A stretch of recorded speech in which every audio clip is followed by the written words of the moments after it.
The question is, what do you understand by activation of adsorbent and how it is achieved? By activation of adsorbent, it means increasing the adsorbing power of adsorbent. We can do it by following ways.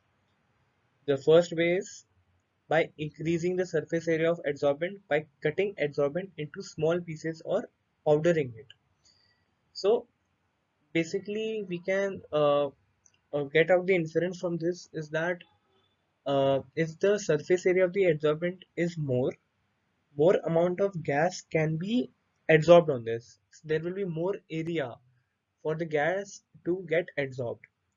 So you can also see this explanation another way that once the surface, one part of the surface is occupied by some amount of gas, another gas molecule cannot get adsorbed on that part.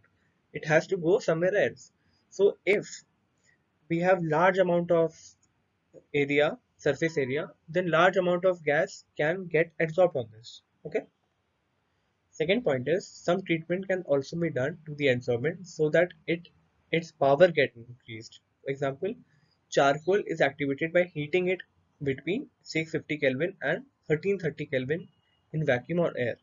So this is basically some treatment you have to do on the adsorbent. It is basically a chemical treatment or physical treatment. It doesn't matter. So basically, it will just activate it so that the amount of adsorption increases on the surface of that adsorbent.